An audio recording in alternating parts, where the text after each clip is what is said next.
was 25-year-old girl, and she was in hysterics, dude. And I was helping calm her down or whatever, and we were talking, and we were standing on the side, and her parents show up, and she's just like apologizing profusely. You know what I mean? And both cars are completely wrecked. And she had a really nice car too. Her parents were like wealthy. They got her a nice car.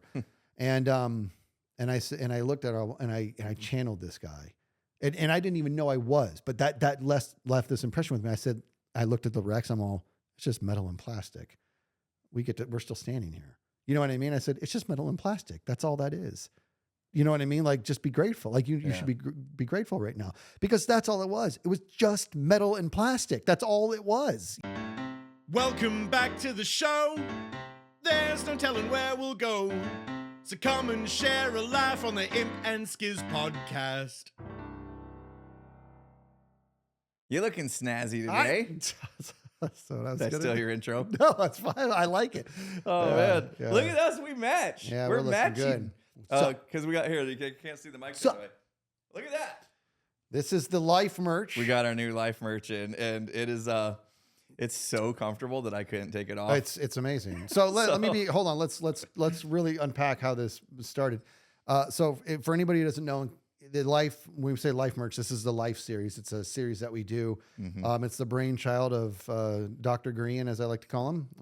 Everyone's a doctor in your eyes. I know. Well, they have to get to a certain status. Okay. And anyways, it's a great Minecraft series that we do. We're on season 5, I believe.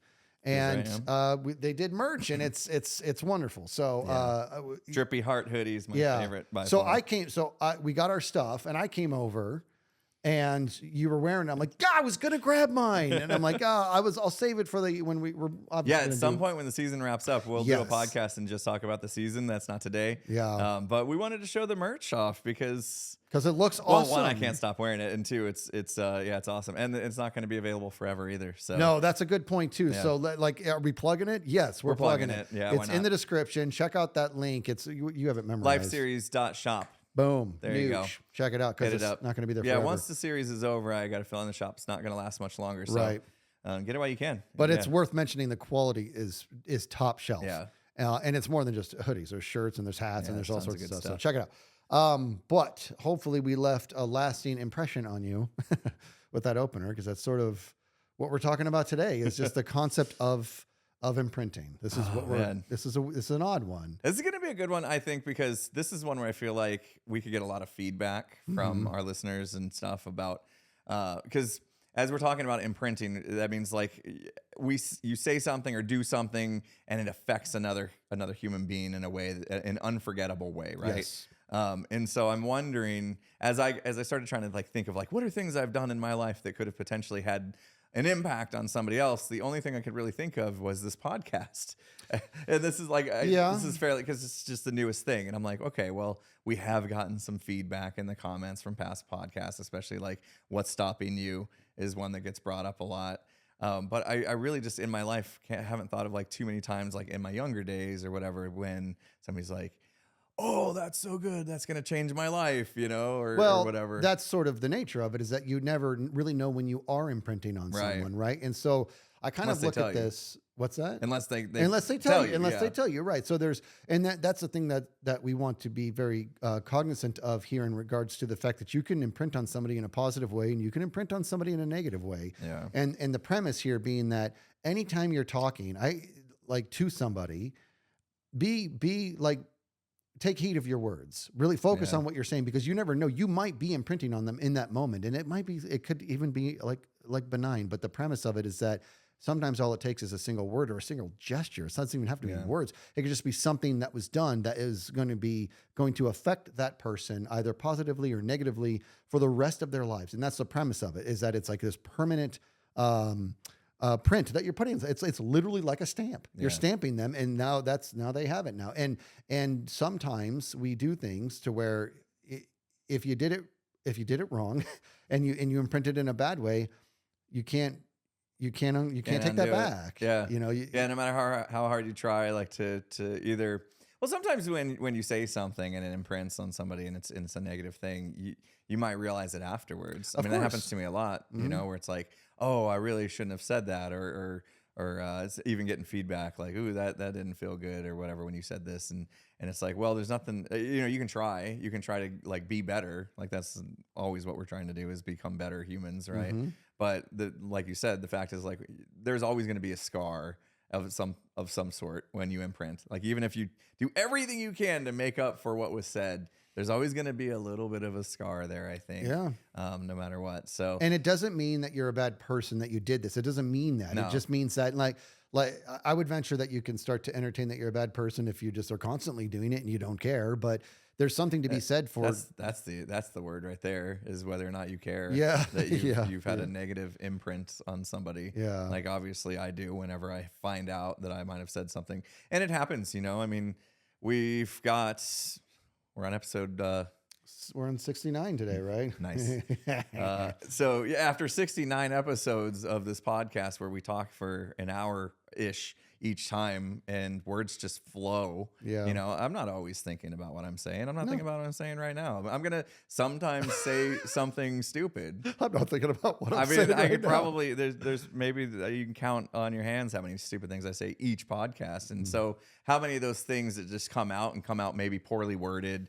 Maybe I didn't think of like the whole picture and I was just narrowly focused on the thing I was saying, maybe, like I said, maybe I didn't explain it well to give my actual like full thought process behind the words that are coming out. Yeah. And they can be taken in a certain way because I mean, we're all brought up differently. We're all from, different walks of life. And yeah, communication's not the easiest thing in the world. Yeah. So and it happens. That's a micro example of what it is when you're kind of having a one-on-one with somebody and you say the right thing or the wrong thing. And now it's done and you can't pull those words back. Right. And so here's an example of something that has stuck with me for a long time. I was in grade school.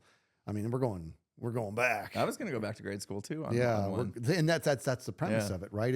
And let me be very clear here. I have some imprinting things in my history that I am straight up not going to talk about because it's one of those things where if it ever got back to that person, it would eat them alive. Yeah, you know what I mean? I thought about that too. I was trying to think of like, ooh, I don't want to tell that story because that person could potentially And I'm never exactly right. And so I don't, water under the bridge at this point, but you don't want anybody to feel bad either. But like now, pay attention to that energy. We're thinking about it because we're thinking ahead before we say those words.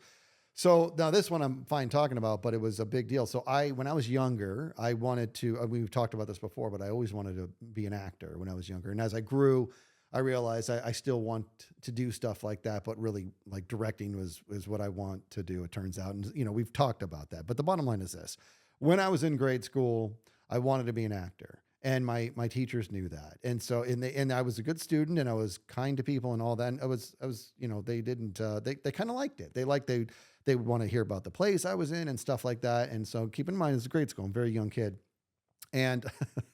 It's kind of a funny story, but this was something that happened to me that stuck with me for a very long time.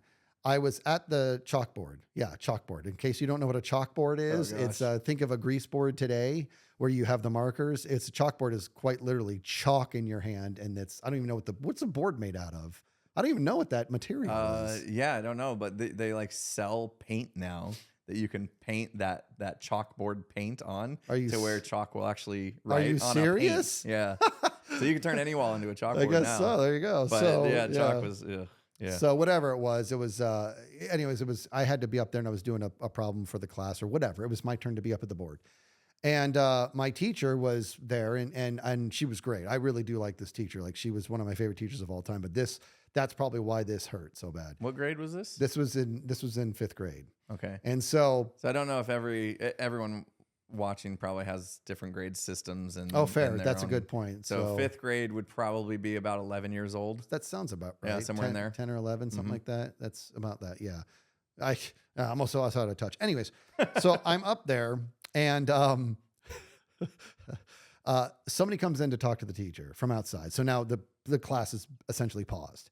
And so I'm just up there standing all my classmates are in their chairs. And my very good friend is him. And I have two friends who are sitting next to each other and they're crying with laughter about something. And I don't know what they're laughing about. And I'm just like looking at them like, what are you guys laughing at? Like lipping to him as the teacher is talking to this other person, like another staff member who came in. what are you guys laughing about?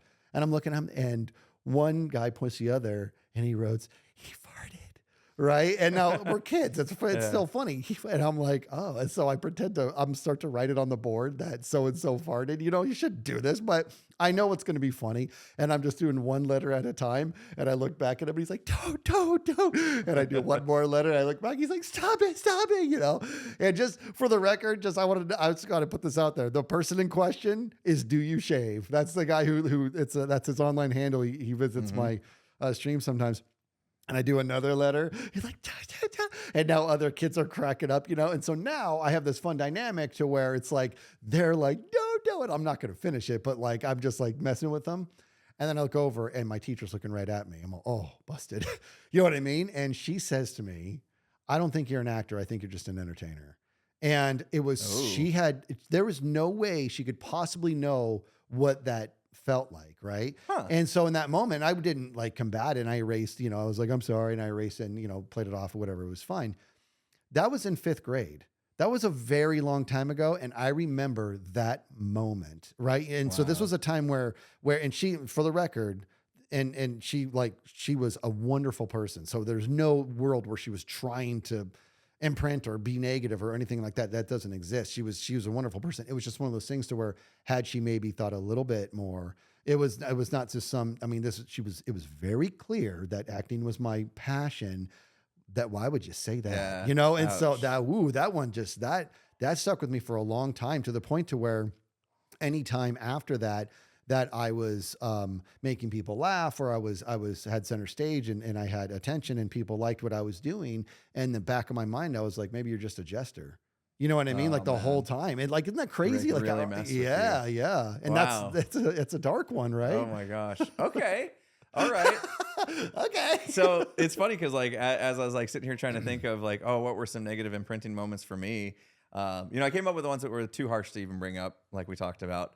But I think this one will fly. I just remembered something as you were telling this story, because it's about like how things impacted you later. And this is more of an action thing, not words that got to me. But I played basketball in high school. And I guess from the time I was in like 4th grade, so 10 years old, maybe, I was in like kind of organized sports, you know, with basketball and some other things. But in my freshman year of high school, I was known to be like one of the best free throw shooting players on my team. Mm-hmm. So anytime there was like a technical foul, I was the guy that they would send to go shoot the technical free throw, because they knew that like my percentage was pretty good. It was like 80+% of the time I would make the free throws.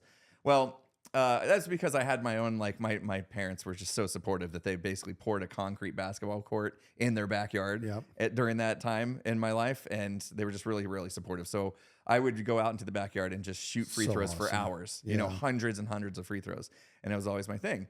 Well, my friend Aaron was over one day and I was doing my thing. I was practicing my free throws, and he thought it would be funny to kind of like sneak up behind me and stuff the ball as I was shooting a practice free throw. So I went to shoot the free throw, and all of a sudden the ball gets stuffed from behind me he was taller than me. So he would just reach up over me and stuff the ball.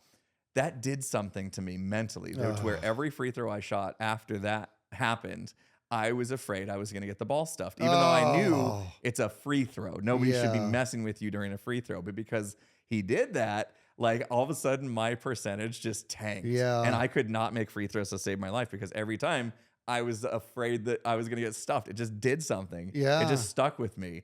And so, yeah, I just remembered like that. Okay. There's a moment where, you know, I'm sure, you know, he had no ill intent. It was just a goof. No, right? of course. If he had any idea that would have impacted me mentally at all, he would have definitely not done it. He's a good guy. But yeah, that one little action, like made me go from like one of the best free throw shooting players on the team to like one of the worst. Yeah, and it was over from there. I was like, oh man, that just really messed with me. I did not like that story. I know that, and it's funny because I would mess with people like that too, but I would do it with words, to where if we were just playing around, they would go, maybe it was a shot or was some sort of activity or throwing something. I'd be like, does that feel a little heavier to you? And they'd be like, no, maybe. I'm like, it's a little heavier, right? It's not heavier, but now it's in their head. They're like, is it? And it just messes them. Is this basketball hoop regulation? I feel like it's 11 feet, not 10. Yeah. And they start shooting over the backboard. It's crazy. It gets in your head. Yeah. And it's, you know, I tell you, here's kind of a similar one. We're talking about a lot of negative imprinting. I'm going to get to a positive one in a second. I have a basketball related positive one as well. Good. If you want to spin. Yeah, so one of mine that is this. So you remember we've talked a lot about drumming. We've talked a lot about drumline and my freshman year, that was a brutal one. That was a heck of a line. And I got to be on that elite position. We've covered this. And I tell you, I can honestly say that specific year of my life is the hardest I've ever worked at something ever, because I didn't have a choice. I had to become one of the best in the state within 4 months. That's not easy when you're being taught how to hold the sticks. And so it was a lot of work. Well, we went to the biggest competition of the year for a drumline, which is PAS, Percussive Art Society. And it was huge. It's just drumlines competing against each other. And I'm this young kid, and I'm a freshman, and I'm super stoked. And it was the first time I've ever experienced the yips. And if you don't know what the yips are, it's I can't explain it. It's a phenomenon where all of a sudden under pressure, you can't do the simplest thing in the world. Like the simplest task in the world. I don't think I've ever heard that. Oh, dude. And there's a chance I'm like saying it wrong. I'm pretty sure it's called the yips, but let me look it up. I'm going to look it up, and I'm going to read, I'm going to type it in here. I don't even know if it's there we go. 1P. Okay. The yips are involuntary wrist spasms that occur most commonly when golfers are trying to putt. However, the yips also can affect people who play other sports, such as cricket, darts, and baseball. It was once thought that the yips were always associated with performance anxiety. So it's kind of this, apparently there's more of a medical thing to it, but it's also like anxiety induced. So it's PAS. I'm a freshman. This is my first one ever. I've had incredible pressure on me this whole time. And now now it's our time to perform. And I don't know where it happened, but I can't do 6 tuplets. One of the easiest rudiments that there is. I can do like all these incredibly difficult rudiments, but I can't do 6 tuplets, which is basically, that's all it is. That's it. Yeah, bop. That's all it is. And we have tons of them in our show where we are literally in the parking lot getting like warming up. And when you're warming up, you develop crowds and stuff. And every time it came to a 6 tuplet, I couldn't do it. I'm like, what is this? What is happening? I've literally played 500,000 of these perfectly. What is going on? It's like, I just need it to work today, and I can't do it. And our instructor comes up to me, and he's all, what's going on? And I said, I don't know. I don't know what's going on. And every time I tried to do it, it was dirty. It was flubbing up the line. And he goes, what's going on? I said, I don't know. I don't know what's going on. I don't know. I didn't know what the yips were. I said, all of a sudden, I can't do this one thing. And he goes, and he spins his stick in his hand, and he goes, there's always one. And he walks away. I'm all, oh. Like that, bro, that was a knife to, like, that hurt so bad. And I remember, like, there's always one person to screw it up for everybody. Yeah. And the drumlines are big. Yeah. And he was just there's always one. And he just walks away. Wow. And now in his defense, he was young, but I was like, you know what I mean? Like that was the message I heard was, I really wish you weren't here. You know what I mean? Yeah. And I was just like, I've literally never worked harder at anything in my whole life. You know what I mean? And then we went and did the performance, and I screwed up every single one. We still beat everybody, but because we were really good, but our show was not what it could have been and what it should have been. And I went back after it was all said and done. Performance is over. I have no more anxiety. Got a lot of anger, but no more anxiety. I get back on the bus. I grab my sticks. I grab my pad. Perfect 6 tuplets. Perfect. And I just chuck my sticks and just throw them all over the bus. Just threw everything. And then it was like, everybody was like, do not talk to Skizz, because he's about to pop. Like Jeez. it was terrible. Yeah. And it was like, I mean, like I said, he was young, but it was like one of those things where I was like, why would you say that? It would have been better if you walked away saying nothing. Mm-hmm. You know what I mean? I mean, that was brutal, man. And it stuck with me. Yeah. Oh. Yeah. That's a tough one. So I'm going to go back to basketball. Yeah. And I'll take one that's going to start negative and turn positive. So this was one of my younger stages, because it's like 5th or 6th grade. I was playing like in a YMCA league, so it's just for fun league. It's not like you guys have club ball. Yeah, sure. It's like a way more serious. This is more just like for fun, recreation. Yeah. And so I'm in this league, and it's my like one of my really good friends' dad is the coach of our team, and so we were having practice during the week, and Just I don't know what was going on. This one day at practice, he was just on my case. Like I couldn't do anything right. And you know me, when I feel like I'm not doing things correctly, I get pretty upset about it. And so he's just on my case over and over again. You know, like I'm not making the passes I should be making. I'm missing layups, whatever. And he just is just going hard on me, just over and over again. And I get to a boiling point to where I couldn't handle it. So he was my actual ride to practice as well. And I stormed out on practice. Like I just left and I started like walking home. And this was towards the end of practice. And I was like, I don't care if I have to walk 2 miles. I'm not getting in a car with this guy. I was so mad at him. And he was a coach? He was the coach. He was the coach? And he was just like getting on me really hard that day. And I couldn't handle it anymore. So I started walking home. And a few minutes later, after I'm walking, he pulls up next to me. And he's like, what are you doing? And I was like, I need time to myself. I'm upset, you know, like you were getting on my case really, really hard today, you know, and I can't take it. And he's like, do you know why I was getting on your case so hard? And I was like, no, why? Like you were singling me out more than everybody else. And he's like, yeah, I was. And I was like, so why'd you do that? And he's like, because I know you're better than this. I know what you are capable of. And I know you can be a really, really good basketball player if you apply yourself. And I just want to make sure that you're putting in the effort.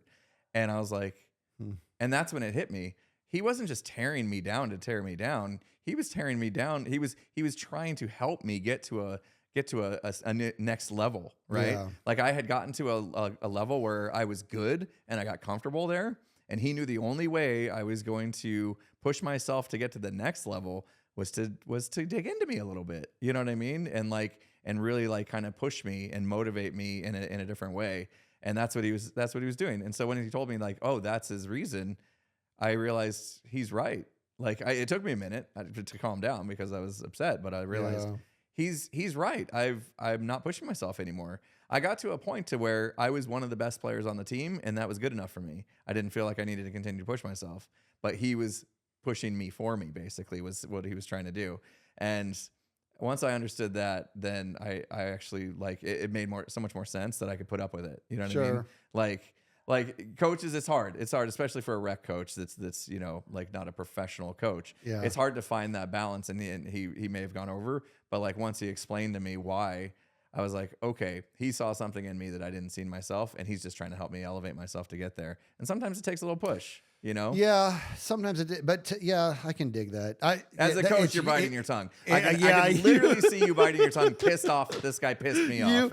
You are correct. Yeah. Because in my eyes, it would have been not even equally as effective, but possibly more effective if this is not what we're supposed to be doing in this podcast because it's your story, but I would have pulled you aside and been like, you're too comfortable with the fact that you're the best one here. Yeah. You're not the best version of yourself. You know what I mean? That's what you need to say. Yeah, he chose a different route in his coaching style, and it pissed me off, and I walked out. Yeah. But once he explained why, then that made the difference. I wish he just explained why to begin with, like you're saying, right? Yeah. But it's okay. It left a mark. It left that moment in my head to where like anytime I'm like, oh, you're getting comfortable again. Yeah. You know, I would remember, okay, this.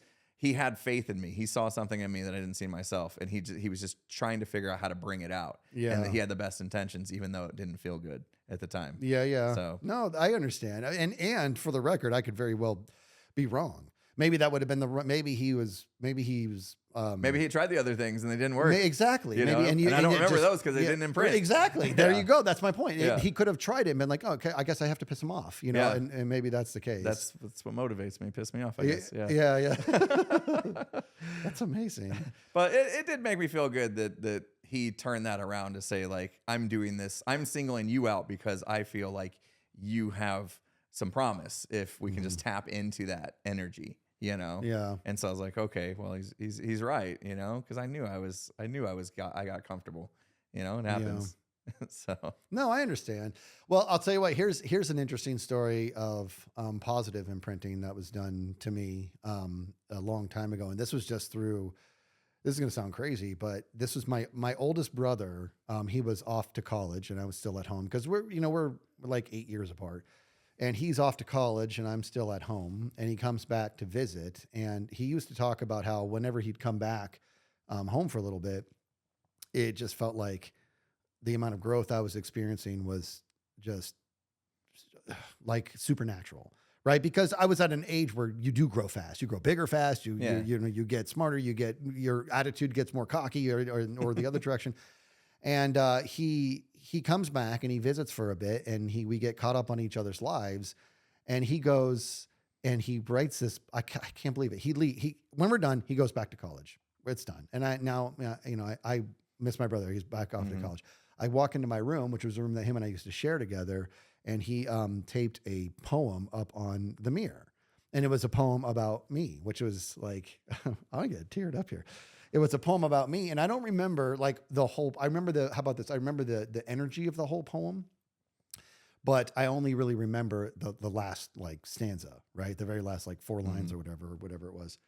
And it was a very touching poem. It was basically all about how he's not writing to me. The poem was written in a fashion where he's speaking to the ether about me, right? So it was like, and that's what it was. And the last line says,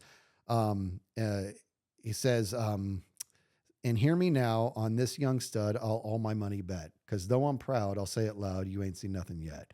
And I remember, dude, I was like, what? Like that just like, it was like the biggest thing to me. And I remember being like, dude, I feel like a superhero right now. You know what I mean? Like that's like, that was like this like really pivotal moment for me, because I think I did have relatively decent confidence, but like in that moment, I was like, dude, I think there might be nothing I can't do.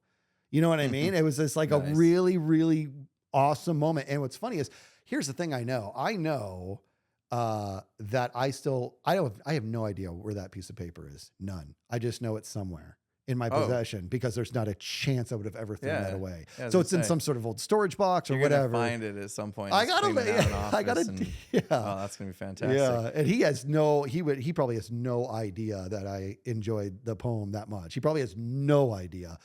But it's so funny because, and I don't even think he watches the show. He watched one of these. It was because it was the Tough Mudder one, because he did the Tough Mudder with us. Yeah.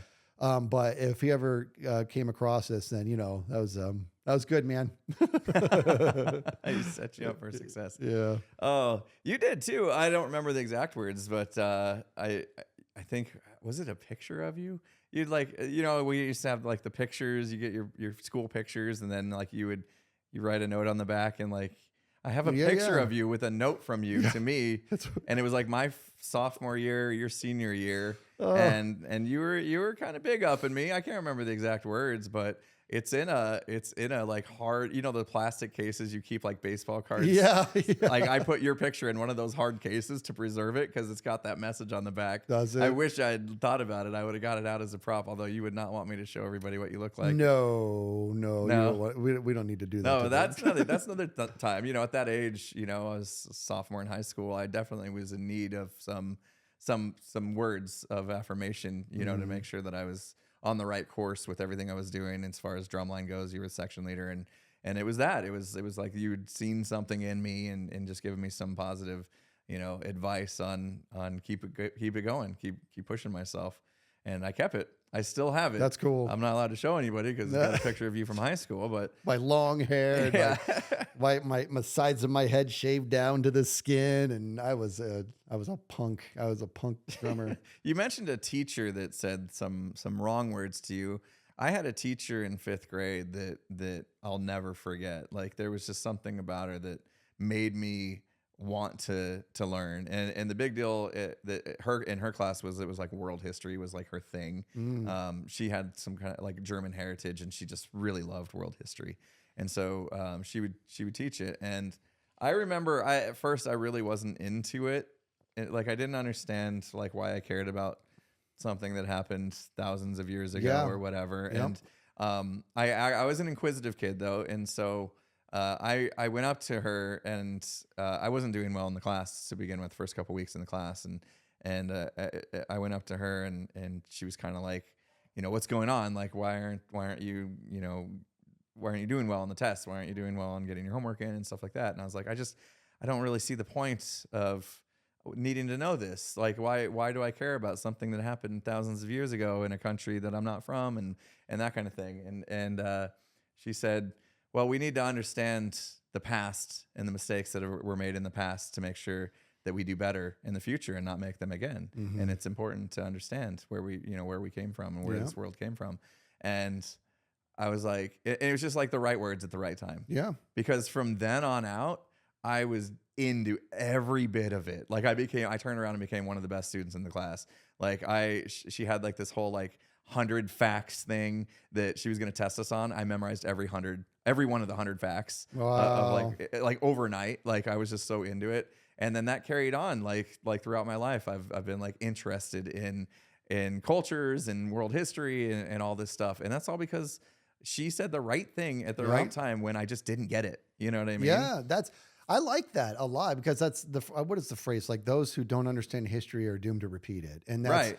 Yeah. So she kind of pulled that idiom. Is that what they're called? On me, in her own words. She didn't say that word for word, and it just clicked. Yeah. I was like, oh, I guess it does. Like we wouldn't be here today in this country enjoying like the freedoms and all this stuff if all those things didn't transpire, and it was nice to then kind of piece it all together, like why it made sense. And learn from the past, So not that I'm That's like great. you're a much bigger history buff than I am, but I have been digging it ever since. Yeah, that's really, I dig that. And we could do a whole podcast on teaching and I would be pretty compelled to bring my wife in. She's a veteran. She's been teaching for over 2 decades and she still carries the same passion to teach. Yeah, that would be a good one because we taught together. We did. But the difference, bro, is that our students, every one of them wanted to be there. And that is the difference because, like think about that. There was a comedian that talked about this. He's like, the job of a teacher, he's like, just, can you imagine like when you're trying to create the role of what a teacher is in society? Like, I need you to teach those kids math. And then you go, okay, do they want to learn math? No. Do they want to be here? No, they don't want to be here. Are you going to pay me? No. You know what I mean? Like it's like the whole thing is just so that when you get good teachers, it's like it's really something special. Yeah, it's a passion. Yeah, it's got to be. Right? Yeah, absolutely. Yeah. So I like that story. And it's hard to teach kids that type of thing. You know what I mean? It's hard to. I was just like you when I was really, really young. I remember in history, like this happened. This doesn't apply to me because we didn't have the cognitive stabilization to really accept the fact that this does apply to you. This actually applies directly to you. You are because of this, like all those things. And so I'm with you. So that teacher was my favorite teacher I've ever had. And I remember I told her that when I made the NBA, because I was certain at that age that I was going to be in the NBA, professional basketball player at some point, I told her I'd buy her a car. Oh, so man. Unfortunately, I never got a chance to buy her car. I didn't make it to the NBA. Yeah. I'm 5'8", and making it to the NBA is pretty challenging, even if you're 6 foot plus. So yeah, that's very touching. That's very touching. And that's what's so funny. I remember my story I told about the teacher, you're not an actor, you're an entertainer. I remember thinking in my head, when I become an actor and I get my Academy Award, I'm going to say, looks like I'm an actor after all. You know what I mean? Like I was a young lady, That would have been great. Screw you, Mrs. Whatever her name was. Yeah. But she was great. So it sounds like I'm casting shade. I'm not trying to. Oh, what are you going to do? Okay, so here's a story of a time that I think I may have negatively imprinted on somebody else. I am expressing my shame in this story. I remember at the time too, and I don't get to give myself an excuse that I was like in grade school. I was, how old was I? I was probably 20, which is, I'm still a kid, but I was probably like 20 years old. Maybe even 21. You know what I mean? I was early 20s. We're going to go there. I was working at Costco and I was working in the tire shop at the time. And we talked about that too. It's one of my favorite jobs ever. And we had a boss. Okay. And I love this boss, one of my greatest bosses I've ever had in my entire life. To this day, I love him. I met him. Did I meet this guy you're talking about? When maybe Did he used to do UFC? Yes. So did you come with me to one of those? I came to one of the UFC. His name is Paul. Yeah, and remember him. Yeah, and he Good was just I loved him. I just loved him. He was just so awesome, dude. I have so many stories, but I'm gonna stay to this one. So, anyways, he was our boss, and the rest of us were not bosses. There was him, and then there was us. You know why? Why is there no assistant boss or no assistant to him? Because it's a tire shop. It barely needs a boss. You know what I mean? But he was our boss. And it was him and the rest of us. And there was one other dude that we worked with, who was a great guy. This guy was older than the rest of us, right? We were all like, early 20s. And then this guy was probably mid to late 30s. And the rest of us are, these kids, and he's mid to late 30s, but he's not the boss. He's one of us. And then you have our actual boss, who's Paul. For some reason, and nobody really understands it, but when Paul wasn't there, this guy really felt like he was now in charge, which, I mean, you can think that. Nobody cares. We don't even need Paul. You know what I mean? Like, we know what we're doing here, but that's fine. Nobody cares. Fine. You think we're allowed, we'll let you think you're in charge. How about that? Is that okay? We can do that. So, he was also, just to add a little context, and I want to be very clear here. He was like the super nice guy. He's a good guy. He also had extreme short man complex. Okay. And I mean, like, to the point to where he was he was a little guy, but he also didn't just drive the big truck. I mean, he drove a giant truck. Like, we used to you got to skydive out of that thing, or did you bring a ladder with you? Like, how are you getting down from that? Right. So we gave him a lot of static, but it was really more razzing, that we all did that to each other. Well, one night we were closing up, and Paul was not there. Okay, so we're just kind of closing up. Our boss is not there. We're all closing up. And this guy is like trying to kind of tell us how we're going to do things. And for the most part, I'm okay that you're saying what we're going to do it anyway. So we know what we're doing. Well, at one point he wanted us to do something, and I don't really remember what it was. And I said, no, we're not going to do that. We're going to prep tomorrow this way or whatever.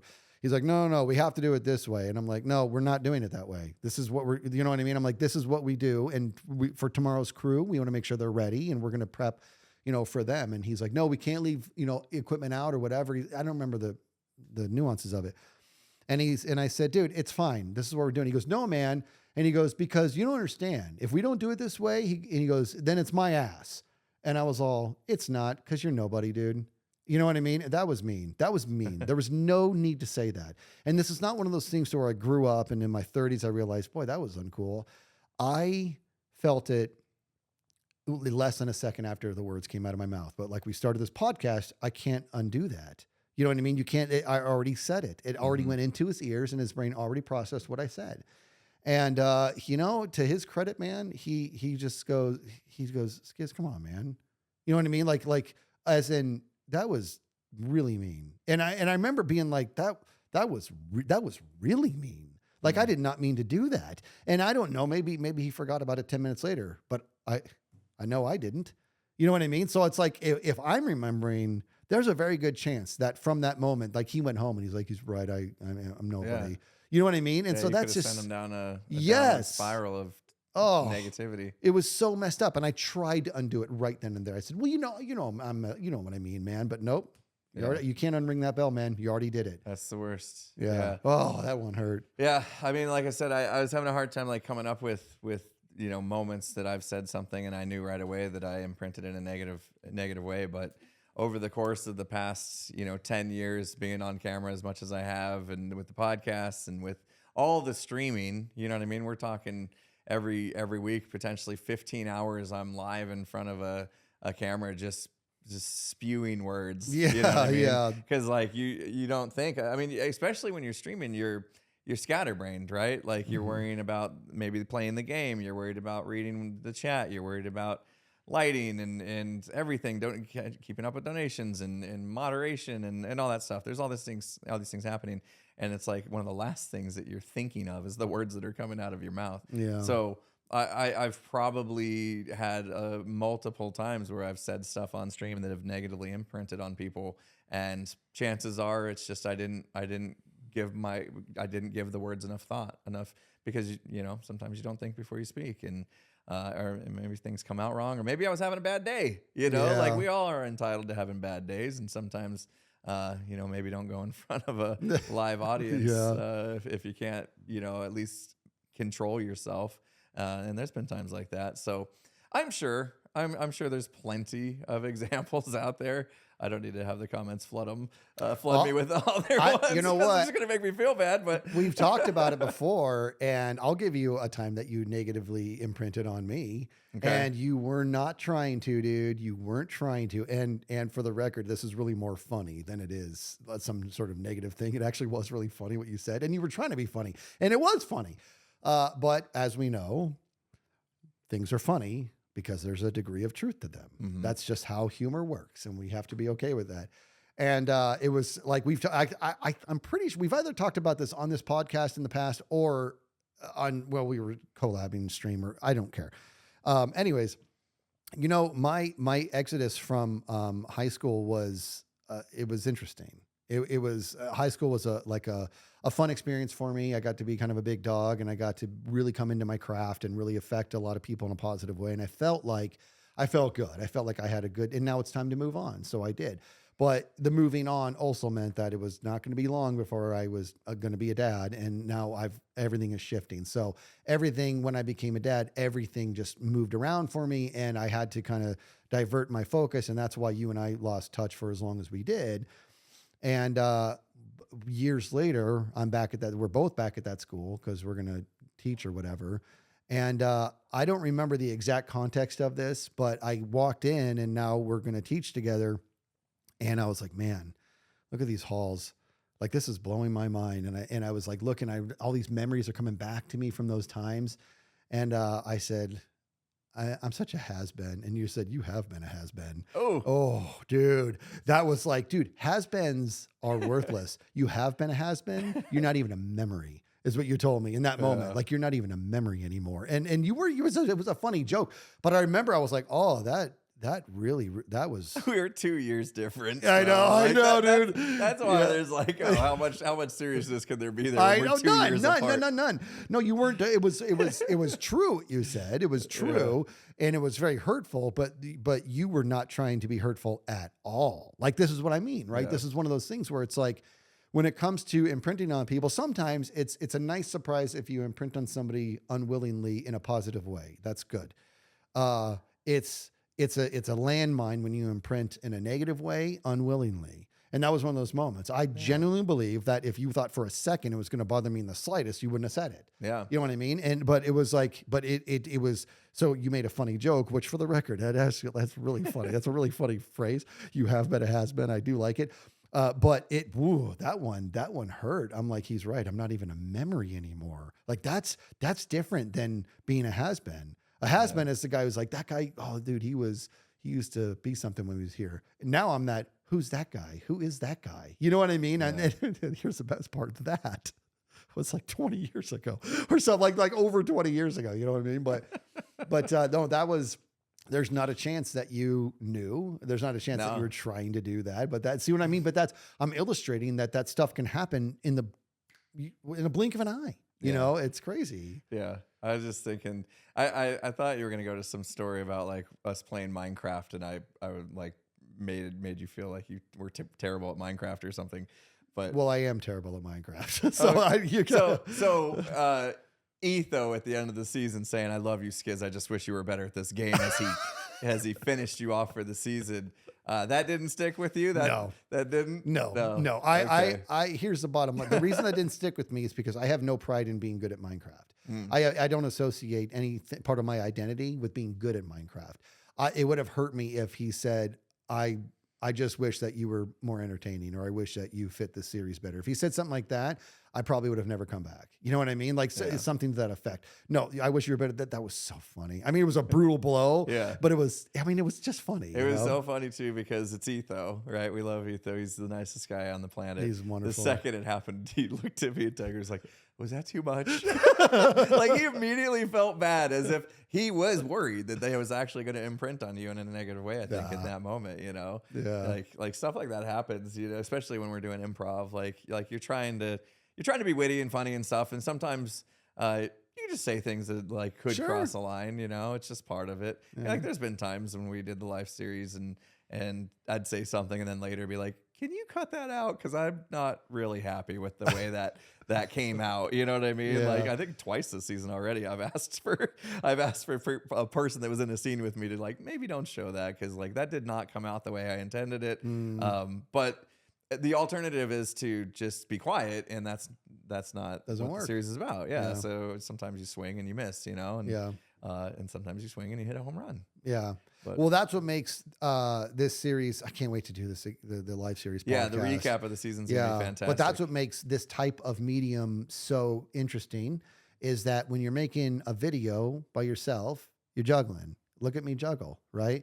And when you're making it with the live crew in this where it's just pure improv, we're all juggling, but we're not even juggling. We're throwing balls across all over. Catch that. Who threw that? Let's throw it to that guy. Like, it's just, it's a constant, like, don't. And sometimes those balls hit the ground because it's all improv. It's 100% improv, you know? And so we find ourselves in a space to where, are people going to say things sometimes and be like, oh man, 100% that's going to happen because it's all happening now, you know? So it's going to happen. Yeah. Yeah. So let's get to some positive imprinting stuff, because we've kind of like been. I talked about the poem. That's true. Yeah, we had one like positive story. So this podcast, now that we're over a year into it. So first of all, I don't know if you heard. So during the No Kid Hungry stream, the 12-hour stream, Marshall, ASM Marshall, he made a comment about how many like messages in the donations were about our podcast. And that got me thinking, knowing today we're going to talk about this, is like all those messages about how the podcast has like, you know, changed people's lives and how they've been inspired and all this kind of stuff. Like, knowing that and accepting that now, like we've been doing some positive imprinting on people. We have no choice but to accept that, even though it feels really weird because that was never something we foresaw. You know, we didn't see that coming. So obviously there's been some examples in stuff we've done throughout this podcast that have had a positive imprint on people. And I think it's okay to take a minute to kind of hype on that. I think it is too. I agree. It's like you said, we didn't set out to do that. And it's, you know, imprinting is really more about a brief encounter leaving a lasting impression, right? And so I would consider if one podcast was able to change somebody, the podcast is only an hour long. In the grand scheme of things, that's a brief encounter, you know? And I think the What's Stopping You podcast was number 2, I believe. I mean, think about that. That's number 2. It's crazy. Before we even had our legs, we didn't know what we were doing. We still don't. We still don't know. Yeah. Like that there's a podcast that people refer to like all the time. Yeah. And it was that one. And like the amount of people that have said, you know, that got me motivated to quit my job and pursue my passion. Yeah. And now I'm successful in doing, you know, a job that is my passion and loving life. Like somehow we flipped some switches in people's actual lives to make their lives better. Yeah. That's crazy. Like that's what fills me up. Yeah. You know, it's a big deal, man. It's a big deal. And we didn't see it coming. We were just sort of talking. And I mean, I think it's safe to say that we were trying to push positivity. We were trying to get people to get uncomfortable, get out there and challenge themselves. I was worried that we were going to cause some people to be reckless. And next thing you know, like, oh, I'm homeless because of you. Yep. You know what I mean? And you know what? I remember it was either in that podcast or a similar podcast, we were just like, now hold on. There is a thing to making a prudent move. You know what I mean? You can't just up and say, I'm out of here, you know, like stuff like that. You can't do that. You have to be, pump the brakes for a second and think about what it is that you want to do and get deliberate about what the steps are to get there. You can't just, I mean, sometimes you got to rip the Band-Aid. That's not always the case, you know? So like we were both had this similar fear and you know what, dude, maybe it happened. Maybe, and we haven't heard about it because they lost their computer. Exactly. Right. I mean, that could be. And I'm going to have a hard time sleeping tonight now. I'm just going to be thinking about that all night. How many lives have we ruined? I'm here bragging about how many people have said that their lives have improved because of us. And how many lives have we ruined? I'm sleeping like a baby. Yeah. No, I'm just joking. I really hope not. I mean, obviously we're no experts on any subject, you know, we're just two grown men that have had experienced life in different ways and want to share our experiences and our thoughts about things that we've encountered. And maybe there's people out there that hearing our stories have helped. Kind of like my 5th grade teacher, learn from the past, learn from our past. You know what I mean? Like if there's a way that we can help, people think differently and approach hard situations in a different light that's going to help them get through whatever it is they're going through, then that's fantastic. You know, it's not exactly what we set out to do, but knowing that that's a kind of a side effect of doing this podcast has been amazing. Yeah, no, I agree. And so here's, I'm going to pivot just a little bit. You ready for a silly one? This is a silly little one. That's going to be like, how did that imprint on you? Because it just did. Okay. I'm about 17 or 18. And my rock band, we're doing a show. We're doing a live show at, this one was actually at Boston's. I don't know if you ever went to the Boston's. Mm-hmm. Yeah, we were performing at Boston's. And my gymnastics crew that, guys, is also a gymnast, they're like, let's all go see Skizz's show tonight. I'm like, you guys are awesome. That'd be great, And they show up, and one dude's name, and he was like one of the coolest guys I've ever known. He was a good gymnast. He was this good looking dude. He was kind to everybody. And he just seemed to have some sort of weird awareness of the world that was beyond his years. Like, that's the best way I can explain him, right? Mm-hmm. He was just, you just liked him. His name was Andy, and he was just such a good dude. And he shows up to my show, and I go outside to the parking lot to meet everybody. And we haven't started yet, obviously. And I'm out there, and I'm just like, you guys came. This is great. And he's like, yeah, man, I want to check this out. He's just very supportive. He's a good guy. And he's smoking a cigarette. And I don't condone smoking. Let's get that out of the way. So he's smoking a cigarette, and he lights it. He just lights it up right there. He just lit the cigarette. And just as he lit it, he took like one drag off of it. And we're talking for like another few seconds. And then this like notice comes in, or I think my singer came out. He's like, Skizz, we're starting, And I'm like, okay, I got to go inside. He's like, all right. He's like, let's do this. And so he throws the cigarette on the ground. He stomps it out. And I'm all, what are you doing? He's all, what? And I'm all, you just lit that. You know what I mean? Like what a waste type thing. You literally just lit that. And he looks at me, dude, and he goes, it's just tobacco, bro. And now this sounds silly. Why would that imprint on me? Because he got me out of my ridiculous thinking. Like in regards to like what I heard from that moment on, like that moment that I carried with me was, you need to sort out your priorities on what you think is important. You know what I mean? Yeah. And he said it so calmly. It's just tobacco, bro. As in, this goes much further than that, right? To the point to where I channeled him when I almost died in a car wreck, exactly 2 years ago, on Thanksgiving, 2 years ago, or 3 years ago, maybe, when that girl ran that red light and just totaled, just crushed me, dude. And we've talked about that. I was a tenth of a second away from probably dying. But she happened to hit the front of the car, which kept the energy in the outside. She was cruising. She ran a red light. She crushed me. And obviously it was a mistake, almost a devastating one. And she was 25-year-old girl, and she was in hysterics, dude. And I was helping calm her down or whatever. And we were talking, and we were standing on the side, and her parents show up, and she's just like apologizing profusely. You know what I mean? And both cars are completely wrecked. And she had a really nice car too. Her parents were like wealthy. They got her a nice car. And I looked at her, and I channeled this guy, and I didn't even know I was, but that left this impression with me. I looked at the wrecks. I'm all, it's just metal and plastic. We're still standing here. You know what I mean? I said, it's just metal and plastic. That's all that is.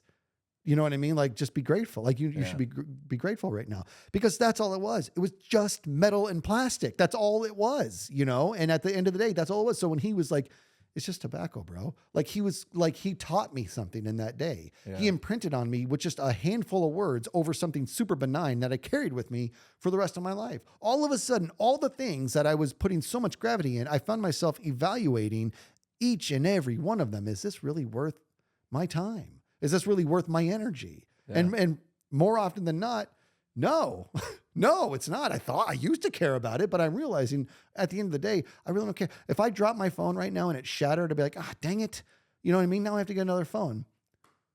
that would derail a lot of people. Yeah. You know what I mean? It's not just the money aspect. It's not just the money aspect. The bottom line is, when it comes down to it, it's just a thing, Yeah, dude. we put a lot more like care into things that are just really nothing Yeah. at the end of the day. Yeah. Right. It is a really good thing this person said that to you, because you would never be able to make it through all the couches your dogs have tore up. You don't And know how right. Like every time they tear up a couch, you must be like, well, it's just fabric and stuffing, like just cotton and stuff. Yeah. Like you know, it's just a couch. It's just a thing.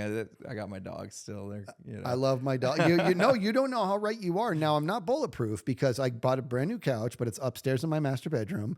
And I'm like, I'm sorry, they're not allowed on this couch ever. They're not allowed on it. I want one piece of furniture that's not destroyed. And they come up and they jump on. I'm like, get off. And they get right off, and they're not allowed near it if I'm not around. And so it's one of those things. But if I came home and they destroyed it, it's not like I'd be like, I would be like, oh my, come on. And then I would clean it up and I would just move on, because it's just stuff. And now I'm not trying to be insensitive to the money thing. Believe me, I feel those. Like when I think about how many thousands of dollars I've lost to those dogs just eating money. You know what I mean? Just straight up, like Drax just went through like $200 worth of dog beds within a 24-hour frame. You know what I mean? It's like that stuff hurts. But you know, I mean, what would I rather have? Would I rather he be miserable and sick and now he's dying, I have to put him down, or I got to throw away some beds? It's not like I have to pick one. My point being that I'm grateful that I have this beautiful, healthy dog, and I'm just going to focus on that, you know? Exactly. And this came, a lot of that like started that day when that guy's like, it's just tobacco, bro. Like it just stuck with me. It imprinted, man. It was great. Yeah, that's really good. Like anytime stuff like that happens, because it happens, you know, like you get a brand new car, and then like a week after you get a new car, you park in a parking lot and somebody opens the door and smashes their door into the side of your brand new car that you wanted to keep pristine as long as possible. But what are you going to do? You ready? You ready for this, dude? The only car I've ever purchased brand new was my, actually it's dead now because I got it so long ago, but I got it back in 2013 or 2012. Model was 2013 Nissan Sentra. I bought it brand new. For the record, I'll likely never buy a new car again, but I bought it brand new because I wanted to not go my whole life and not having bought a brand new car with the factory sticker on it. Bought it brand new. And it was like a week later, I went to my in-laws, and my wife's aunt backed up and smashed into it. And it's like dented it. Like, and God bless her. I love her very much. I know that she's like, I'm going to pay for this. I'm like, don't worry about it. You know what I mean? And my father-in-law was like, what are you going to do about this? And like, he was like, what do you want to happen? I'm like, it's just metal, man. It's just metal. It's just metal and plastic. Now, I like I said, I'm not bulletproof. Part of me was pretty upset. Yeah. You know what I mean? Because I was like brand new, and now so you're not going to rage on your family. Of course not. Yeah. Of course not. But it was just like, I mean, we're talking like, what just happened? You know what I mean? Like I've had this like a week, and that by the way, they'd never recovered. I mean, I never replaced the door. It was crinkled until the end of time, and then it was like a year later, my kids took the car and backed into something. Now the back got they and I'm like, okay, I guess I don't care anymore. But it was one of those things where it was just like, it really is at the end of the day, it is just metal and plastic. Yeah. That's a whole nother, it's a whole nother thing. Like there's a whole other outlook on life. And perspective. Yeah. We had perspective that we talked about once, didn't we? I don't think we ever did. Oh, well, maybe we should, because this is good. Yeah. Like we've turned, this kind of into a different kind of subject matter, but let's go back and actually talk about why we wanted to talk about imprinting today, because the whole gist of it is we're not always fully aware of the power of our words, right? There what is that? Sticks and stones may break my bones, but words can never hurt me. That's so wrong. Yeah. Like I think we all know that saying is not that's a shield that you can use. It has merit, and the words can never hurt me. That really needs to apply when it's coming from a source who you don't care about. Right. You know what I mean? Yeah. But we know through the discussion of imprinting that like words can hurt, and they can also do the opposite. Like they can uplift, they can change people's lives in a positive way. Like we've had those amazing messages about what's stopping you. And so like, I guess the whole, to kind of wrap this up, because I think we're getting towards the end of this one, is just to try to be more cognizant You know, as much as we just ramble and ramble and ramble, like I do know that like these words that we're saying are being heard by a lot more people than we can even kind of like fathom. Yep. You know what I mean? Like, because until you really start to put numbers into seats, like visually, you know, we talked about like, oh, this many people is a stadium or an auditorium or whatever. Like, that's a lot of ears. That's a lot of people hearing what we're saying. And that means that we should probably be a little more calculated than just saying whatever and hoping that it hits in a good way. You know? No, I hear you. And that's why we are pretty, I mean, we've said some pretty crazy things and I'm going to continue to say crazy things. I refuse to walk on eggshells, but I do. But I hear you though, because we have to be, so for example, one of the biggest reasons that I am extremely reluctant to talk politics, for example, is really because that's not just a charged topic, but I really have no political acumen. Right. I have no business doing that. If I really was very consumed in politics and I really, really had a thorough understanding of political science and political history, and you say I'm a history buff, that's a huge compliment.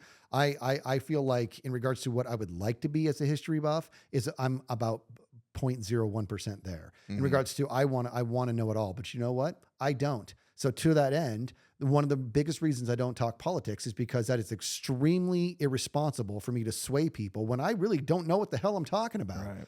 You know what I mean? I don't know what I'm talking about. I mean, I can talk to a close-knit friends and just kind of share what my thoughts are on that matter or whatever. But I'm also aware that the people who we speak to, a lot of them do put a lot of gravity in the things that we say. And a lot of them probably don't, that we're just entertaining, and that's great.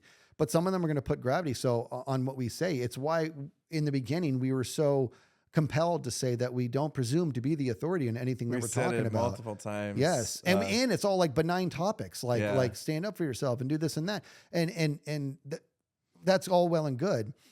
Politics is very, very charged, and it's going to probably be that way for the foreseeable future. And for the record, this is also not a political platform, but if I ever wanted to get into that realm or talk politics, boy, you're going to see me disappear for a long time as I get actually current and get caught up and get to I don't know what I'm talking about. Yeah. I have my thoughts and my feelings, but they're just mine. Yeah. And there's a very good chance. Even your thoughts and feelings are formed by exposure to things that are different for everybody. 100%. Right? 100. You nailed it. You nailed it. So yeah, that whole field is such a mess, but that's my take in regards to what me trying to be responsible.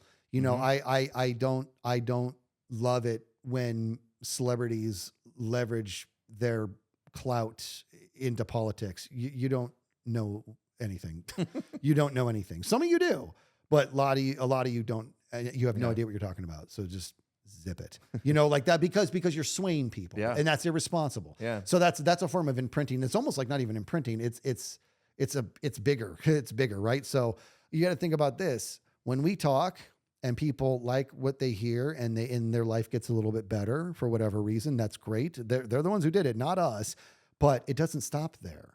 They may hear something from us and be like, you know what? I don't just kind of agree with that. I wholeheartedly agree with that. I can see the proof is in the pudding, and now I'm going to spread that message. You know what I mean? Yeah. So it's got this sort of a chain reaction to it. You and I are on a different platform to where you're right. We probably should take heed of our words, but there's something to be said for, there's much more power, in my opinion, when you're imprinting one-on-one, because it's very intimate. It's very, you know, it's much more real, you know, and it's especially if you talk about like the people that you allow in that space that where you care about what they say. Exactly. Right? Because like we've kind of talked about that. Like it's easy enough to kind of like put people on the outside of that, and then if they said something that could potentially imprint, you're probably not going to. It's not going to land as much. Yeah. That if somebody like you really care about their opinions and everything, if they're going to say something that imprints, it's going to be a lot more long lasting. Yeah. And that can happen whether it's one on one. You know, I think one on one is probably the stronger way that somebody could imprint. You know, I would hope so, because you know what we do. Yeah, like we're just, like I said, just babbling half the time. We're just babbling, dude. We're just you know, in a one-on-one conversation, you probably give a little more thought to your words. Yep. And that makes it more powerful in a way. Yep. Because now you've actually thought about what you're saying, and it still had an impact you may not have anticipated. That's true. And that so there it is, right? So now think of it this way, right? It's also there's a lot of merit in understanding your dynamic between yourself and whoever the other person is, right? Or the groups of people. And when you have like clear optics on what that dynamic is, then you have to be aware that you might carry more gravity than maybe you thought you did. And they might be hanging on every word. And everything that you say is, so it's one of those things where I don't want to send a message out to the world of everybody just tiptoe. I'm not saying that. Yeah. That's not what I'm trying to say. Everything and check and make sure you're... Well, I can tell you this. If somebody had said these words to me, that like when you're about to say something, trust your instinct on what you're about to say and really acknowledge it for a second. I would not have said that to my coworker at Costco. Wouldn't have done it. The second I was about to come out of my mouth of, no, management's not going to care about you, man, because you're nobody. My brain had been like, don't say that. Don't say that. Nobody gets better because of that. You know what I mean? And I would have held it back and I wouldn't have heard him. And for the record, he may have not cared. I don't, but he might have. So that's it. So just, there's something to be said for the fact that whenever you're speaking to somebody or there's some sort of action, you might be imprinting at that moment. What kind of message do you want to leave behind? You never know. Yeah. You never know. Choose your words carefully, I guess, if you can. And just care about each other, right? I think that's like a lot of times if I've negative imprinted, it's probably because I just wasn't giving enough care of other people's feelings. Yeah. I was probably inward, facing too much inward, just thinking of myself. And that's when usually like things come out that I'm like, oh, I didn't really consider their feelings. And so I was a little irresponsible with my word choice. So we all do it, and we all learn, and it's okay. It happens to all of us, and we can, as long as we are willing to learn and become better humans in the end, then we're doing what we can. Yeah, and that's all that can really be asked of us, right? I can dig it, because we're humans. We're going to make mistakes. That's right. So, and we should be able to forgive each other when mistakes happen too. Yep. Okay, that got a little deep there. That was good. That was a good ending. let's end it before we say anything that's negatively imprinting. I don't want a negative imprint on anything. You're right. Yeah. Okay. See you guys. Have a terrible day. You're ugly.